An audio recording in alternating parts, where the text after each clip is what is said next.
ओम नमः शिवाय। शिव बाबा की राजयोग की शिक्षा। राजयोग एक विशेष पढ़ाई जो स्वयं भगवान पढ़ाते हैं। सतयुग के मालिक लक्ष्मी नारायण ने किस पढ़ाई से ये पद पाया? चल रही थी 30 अक्टूबर 1966 पहले पेज के मध्यांत में बात चल रही थी। तुम बच्चे यह नॉलेज जानने से स्वर्ग के ऐसे मालिक बन जाते हो कि कोई को पता भी नहीं पड़ता। स्कूल में पढ़ाई से कोई जज वकील आदि बन जाते हैं, पढ़ाई से ही बनते हैं।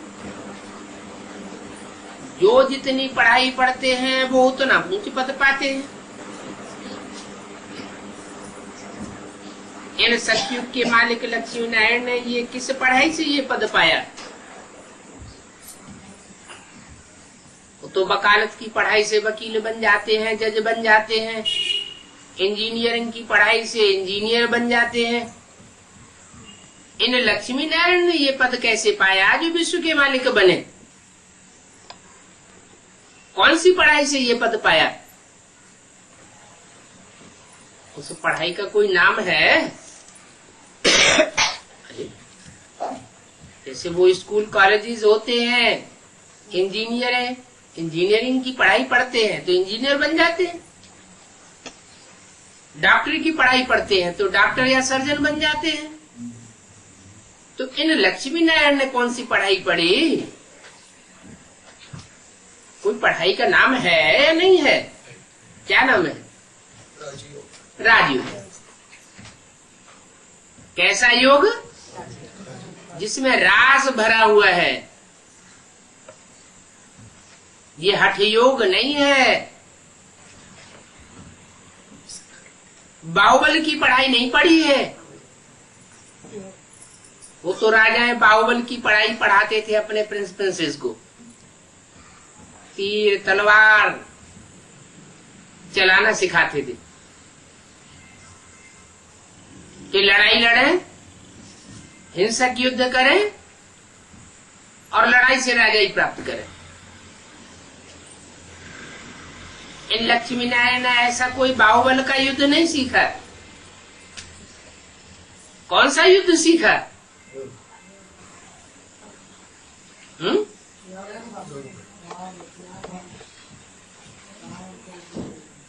अहिंसक ऐसा राजयोग सीखा जिसमें हिंसा का नाम निशान नहीं होता। हिंसा की लड़ाई इन्होंने नहीं सीखी। अहिंसक युद्ध भगवान आकर के इनको सिखाते हैं।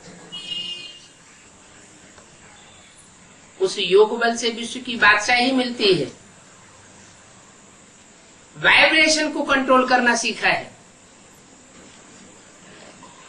दृष्टि से वृत्ति को बदलना सीखा है, क्योंकि दृष्टि बदल जाती है तो वृत्ति भी बदल जाती है। ये किसको भी पता नहीं है कि इन्होंने कौन सी पढ़ाई से ये विश्व का राजपद पाया। भगवान वाज मैं तुम बच्चों को भी राजयोग सिखाता हूं। जो जितना इस राजयोग को सीखेंगे उतने बड़े राजा बनेंगे। राजयोग से लक्ष्मी नारायण का पद प्राप्त होता है। भगवान सिर्फ पांडवों को क्यों राजयोग सिखाया, कौरवों को क्यों नहीं सिखाया? नई दुनिया में राजा बनेंगे, वो तो अहिंसक राजाएं बनेंगे। ये नई दुनिया जब पुरानी होती है तो देहधारियों के संग में आने से, बाहुबलियों के संग में आने से बाहुबल का युद्ध भी सीखने लग पड़ते हैं। कोई पूछते हैं कि शिवाजी तो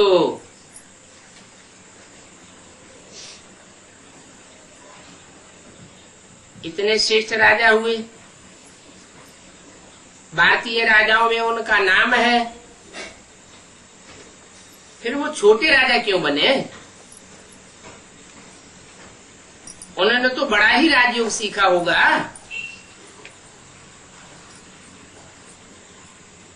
उन्होंने हिंसक युद्ध क्यों किया?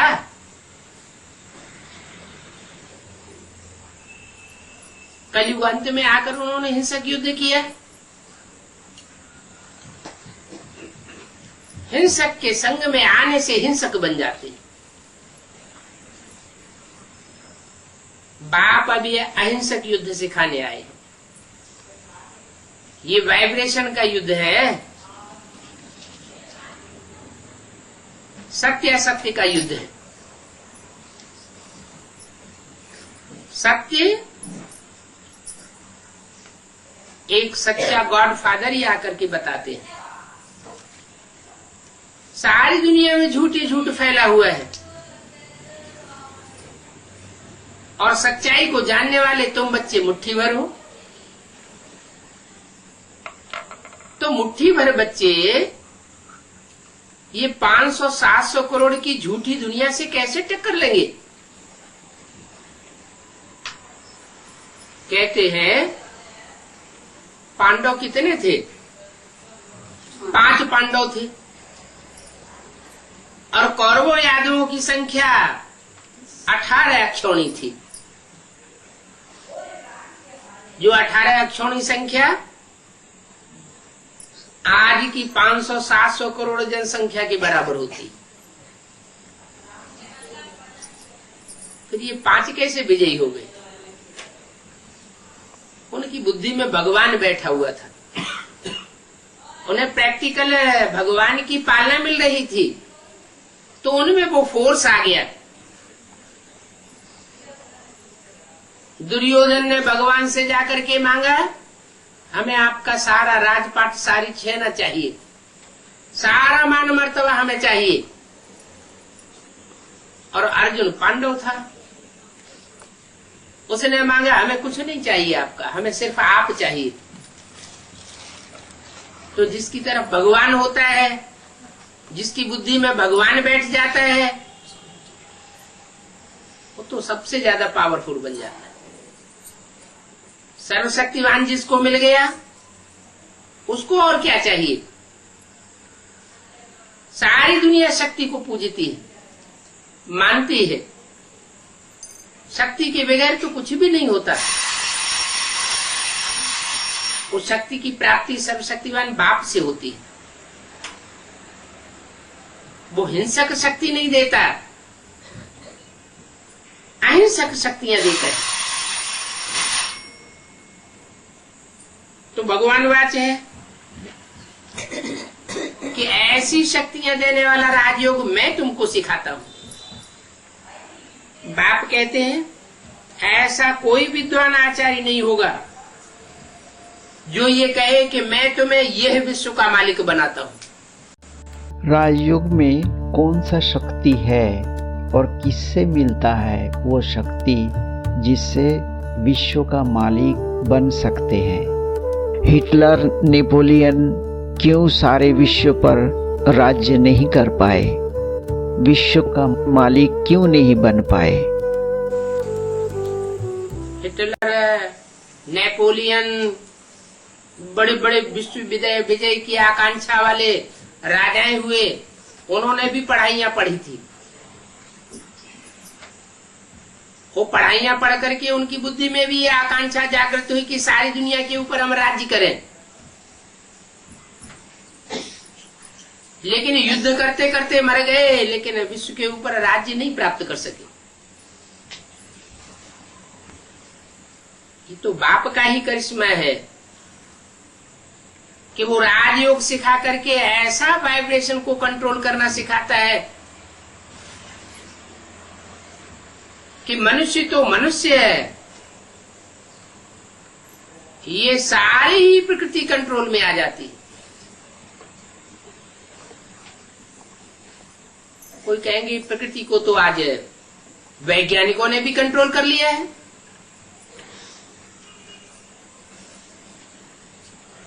उंगली से बटन दबाते हैं, इशारा करते हैं, पंखा चलने लग पड़ता है। इशारा करते हैं, आग जलने लग पड़ती है। बटन दबाएं तो किसी देश में एटम बम फट जाए। कंप्यूटर के बटन दबाने की देर है, लेकिन उनके पास सिर्फ स्थूल शक्तियां हैं। उनमें वो साहस नहीं है कि अपनी ही बनाई हुई रचना उन एटम बमों का उपयोग कर सके। डरते हैं अंदर से कि अगर हम इनका उपयोग करेंगे तो इसी दुनिया में हम भी बैठे हुए हैं, हम भी भस्म हो जाएंगे।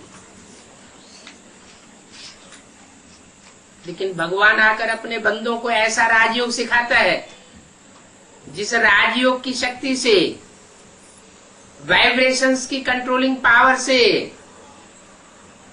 वो स्वयं तो बचे रहते हैं, वाइब्रेशन के दायरे में रहते हैं, और जो विरोधी है उनका खात्मा हो जाता है। धर्म ग्रंथों में भी लिखा हुआ है कि खुदा जब आता है कयामत के समय में तो खुदा के बंदे बड़े सुखी रहते हैं, और जो बंदे नहीं बनते उनके ऊपर कहर गिरते हैं। राजयोग से जो वाइब्रेशन बनता है वो कैसा है? वाइब्रेशन कंट्रोलिंग पावर से हमें क्या मिलता है? बाप भी कहते हैं, बच्चे जब विनाश होगा तो तुम सबसे पहले मेरे घर आ जाओगे। कौन से घर आ जाएंगे? बाप का घर कहाँ है? सुखधाम में है या शांति धाम में है? शांति धाम में है। तो ये दुनिया का विनाश होने से पहले ही हम शांति धाम में चले जाएंगे क्या? नहीं, हम ऐसी प्रैक्टिस कर लेंगे इस देह और देह की दुनिया से बुद्धि योग परे चला जाएगा। इस 500 करोड़ की दुनिया के संग में रहते हुए ये प्रैक्टिस संभव नहीं है। ऐसी स्थितियां परिस्थितियां बन जाएंगी कि हम इस बगुलों के संग को छोड़ करके एक ब्राह्मणों की ऐसी दुनिया में पहुंचना है जहां सिर्फ शांति के वाइब्रेशन फैलाने वाली आत्माएं होगी, और वो स्थान होगा माउंट आबू।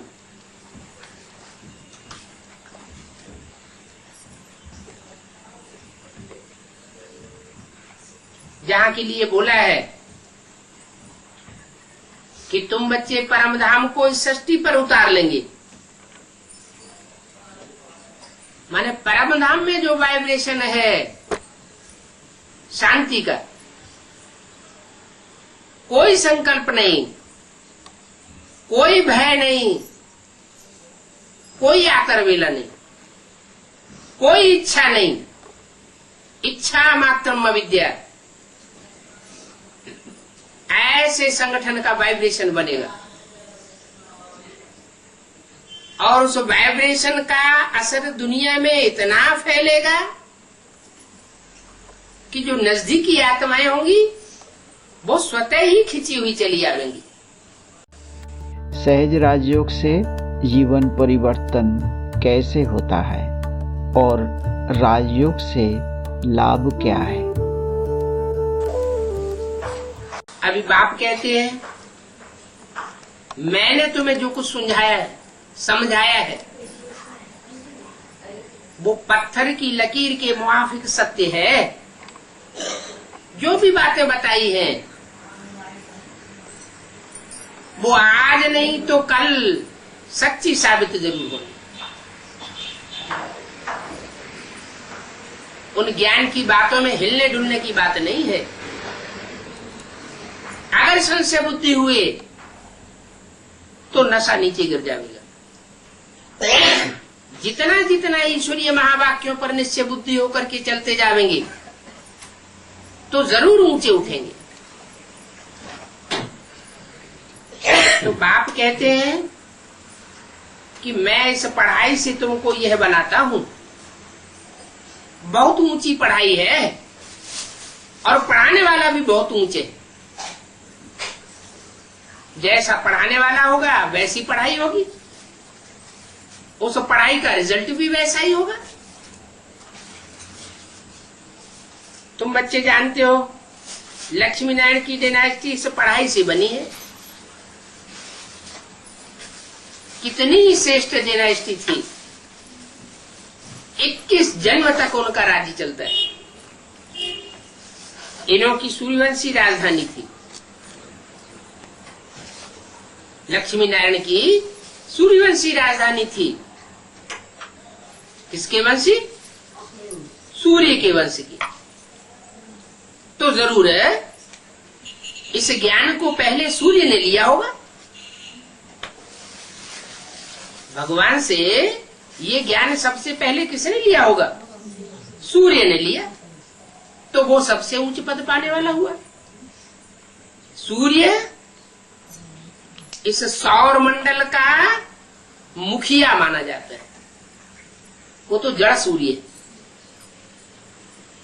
कोई आत्मा चैतन्य ज्ञान सूर्य भी है, और वो चैतन्य ज्ञान सूर्य वो जो जनरेशन बनाता है, जो रचना तैयार करता है, आत्माओं को ज्ञान दे करके आगे बढ़ाता है, फोर्स में लाता है, वो सारी की सारी सेना सूर्यवंशी कही जाती है। ज्ञान भी पहले सतो प्रदान होता है, बाद में धीरे धीरे सतो से रजो, रजो से तमो बनता जाता है। यज्ञ के आज में सुप्रीम सोल परमात्मा बाप ने जिसमें पहले पहले प्रवेश किया ज्ञान देने के लिए, वो ज्ञान सूर्य का पाठ था, लेकिन गुप्त था। बीज गुप्त पड़ा। उस समय भक्ति का फाउंडेशन ज्यादा था। सारी दुनिया में भक्ति ही भक्ति। भक्ति के बगैर बच्चे उठ नहीं सकते थे। तो ओम की ध्वनि का उच्चारण हुआ। ब्रह्मा के मुख से भी पहला शब्द निकला ओम। मैं आत्मा शांत स्वरूप हूं। मैं आत्मा 3 प्रकार का पाठधारी हूं। आ उ मा। मैं आत्मा ही अपने लिए अपनी दुनिया रचने वाली हूं। तो जैसे ब्रह्मा के सत्संकल्पों से सृष्टि रची जाती है, वैसे हम ब्राह्मण बच्चों के द्वारा भी अपने ही संकल्पों से अपनी सृष्टि रचने का कार्य भी चल रहा है। अभी शूटिंग हो रही है। जितना हम श्रीमत के अनुकूल संकल्प चलाते हैं, उतना हम अपने लिए श्रेष्ठ सृष्टि रच रहे हैं। और जितना मनमत या और दूसरे मनुष्य गुरुओं की मत पर प्रभावित होकर के दुष्ट संकल्प चलाते हैं या श्रीमत के बरखिलाफ संकल्प चलाते हैं, उससे हमारे लिए दुख की सृष्टि सृजन हो रही है।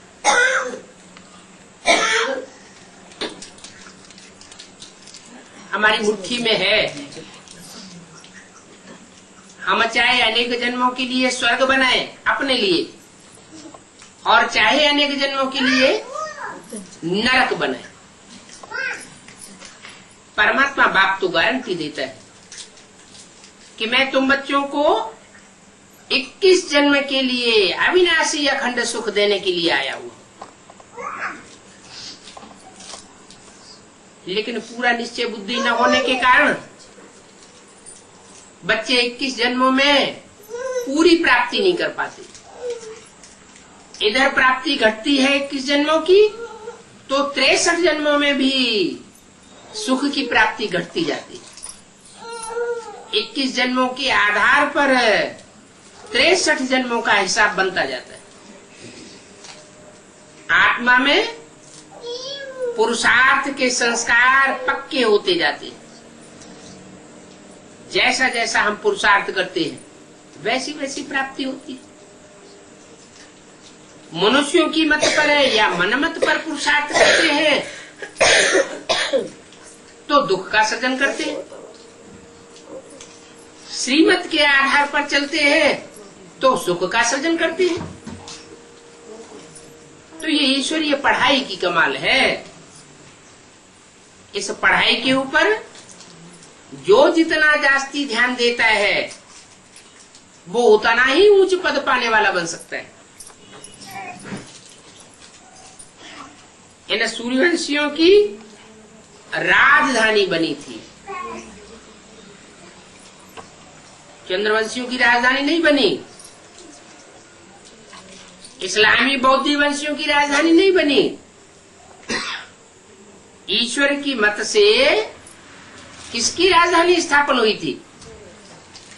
सूर्यवंशियों की राजधानी स्थापन हुई थी। सूर्य क्या करता है? स्वयं जलता है और संसार को रोशनी देता है। तो हम बच्चे भी भगवान के बच्चे हैं, ज्ञान सूर्य के बच्चे हैं। हमें अपनी परवाह नहीं करनी चाहिए कि हमारा क्या होगा। हम तो बाप के बच्चे बन चुके, ज्ञान सूर्य की औलाद बन चुके। हमारा तो अकल्याण हो ही नहीं सकता। हमारे में जितनी पावर है उतनी और पावर कोई में आ भी नहीं सकती। हमें इतना निश्चय होना चाहिए, विश्वास होना चाहिए, तभी हम खुद आगे बढ़ेंगे और दूसरों को भी आगे बढ़ाने योग्य बना सकेंगे। तो ये शक्ति सूर्यवंशियों ने कैसे प्राप्त की तो कोई नहीं जानता। ओम नमः शिवाय।